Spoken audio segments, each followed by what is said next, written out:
വിവിധ ആവശ്യങ്ങളുന്നയിച്ച് കർഷകർ നടത്തിയ മാർച്ചിൽ കർഷക സംഘടനകളും കേന്ദ്രമന്ത്രിമാരുമായി നടന്ന മൂന്നാം വട്ട ചർച്ചയും പരാജയം. കേന്ദ്രമന്ത്രിമാരായ പീയൂഷ് ഗോയൽ, നിത്യാനന്ദ റായ്, പഞ്ചാബ് മുഖ്യമന്ത്രി ഭഗവന്ത് മാൻ എന്നിവരുമായിട്ടാണ് ചർച്ച നടത്തിയത്. എന്നാൽ ചർച്ച പരാജയപ്പെട്ടതോടെ ഞായറാഴ്ച കർഷക സംഘടനാ നേതാക്കളുമായി വീണ്ടും ചർച്ച നടത്തും. ഇന്നലെ 5 മണിക്കൂറോളം ചർച്ച നീണ്ടെങ്കിലും കാര്യമായ പുരോഗതി ഉണ്ടായില്ല. കർഷകർ ഉന്നയിച്ച പ്രശ്നങ്ങൾ പരിശോധിക്കുമെന്ന് കേന്ദ്രമന്ത്രി അർജുൻ മുണ്ട പറഞ്ഞു. അതേസമയം കർഷക സമരം ഹരിയാന അതിർത്തികളിൽ ശക്തമായി തുടരുന്നതിനിടെ പ്രധാനമന്ത്രി നരേന്ദ്രമോദി ഇന്ന് ഹരിയാന റവാരിയിലെത്തും. സമരം കണക്കിലെടുത്ത് കനത്ത സുരക്ഷയാണ് ഒരുക്കിയിരിക്കുന്നത്. കർഷകർ പ്രതിഷേധം നടത്താൻ സാധ്യതയുണ്ടെന്ന വിവരത്തെ തുടർന്ന് വലിയ ജാഗ്രതയിലാണ് പോലീസ്. ഹരിയാന കൂടാതെ രാജസ്ഥാനിലെ വികസന പദ്ധതികളും മോദി ഉദ്ഘാടനം ചെയ്യും. താങ്ങുവില ഉൾപ്പെടെയുള്ള ആവശ്യങ്ങൾ ഉന്നയിച്ചുള്ള കർഷക സമരം 4ാം ദിവസവും തുടരുകയാണ്. കഴിഞ്ഞ ദിവസം നടന്ന ചർച്ച പരാജയപ്പെട്ടതോടെ സമരം കടുപ്പിക്കാനാണ് കർഷകരുടെ തീരുമാനം. ട്രെയിനുകൾ തടയുന്നതടക്കമുള്ള സമരപരിപാടികൾക്കാണ് കർഷകർ നേതൃത്വം നൽകുന്നത്.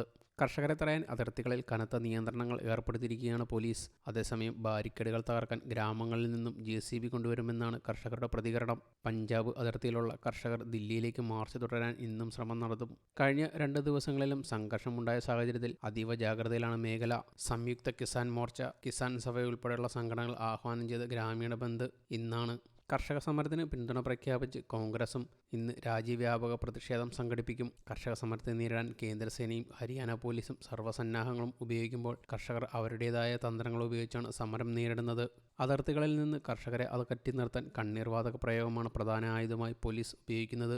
എന്നാൽ നനഞ്ഞ ചാക്കുകളാണ് സമരക്കാരുടെ പ്രതിരോധം. ചാക്കുകൾ നനയ്ക്കാനായി നിരവധി ടാങ്കറുകളും ഇതിനോടകം തന്നെ തയ്യാറാക്കിയിട്ടുണ്ട്. ഡ്രോൺ ഉപയോഗിച്ചുൾപ്പെടെയുള്ള സമരക്കാർക്ക് നേരെ തൊടുക്കുന്ന കണ്ണീർവാതക ഷെല്ലുകൾ നനഞ്ഞ ചാക്കുകൊണ്ട് മൂടി തിരിച്ചറിയും. ഇതോടൊപ്പം കണ്ണീർവാതക പ്രയോഗത്തെ ടൂത്ത് പേസ്റ്റും മുൾട്ടാനി മിട്ടിയും മുഖത്ത് തേച്ചും കർഷകർ പ്രതിരോധിക്കുന്നുണ്ട്.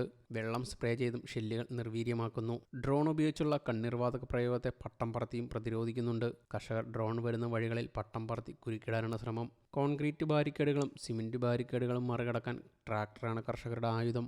ബുള്ളറ്റ് പ്രൂഫ് ജാക്കറ്റുകളടക്കം ധരിച്ചാണ് ബാരിക്കേഡുകൾ മറികടക്കുന്നത്. വരും ദിവസങ്ങളിൽ ബാരിക്കേഡുകൾ മറികടക്കാൻ JCB അടക്കം ഗ്രാമങ്ങളിൽ നിന്ന് എത്തിക്കുമെന്ന് സമരക്കാർ പറയുന്നു. ഇതിനിടെ താങ്ങുവിലയുടെ കാര്യത്തിൽ പുതിയ കമ്മിറ്റിക്ക് നിർദ്ദേശം നൽകിയിരിക്കുകയാണ് കേന്ദ്ര സർക്കാർ. കർഷകർക്ക് കൂടുതൽ പ്രാതിനിധ്യം നൽകാമെന്ന ഉറപ്പ് കർഷകരുമായി ചർച്ചയിൽ മുന്നോട്ട് വയ്ക്കും. സമരം നീളുന്നത് പാർട്ടിയെ ബാധിക്കുമെന്ന് BJP MPമാരും കേന്ദ്ര സർക്കാരിനെ അറിയിച്ചിട്ടുണ്ട്. News desk you talk.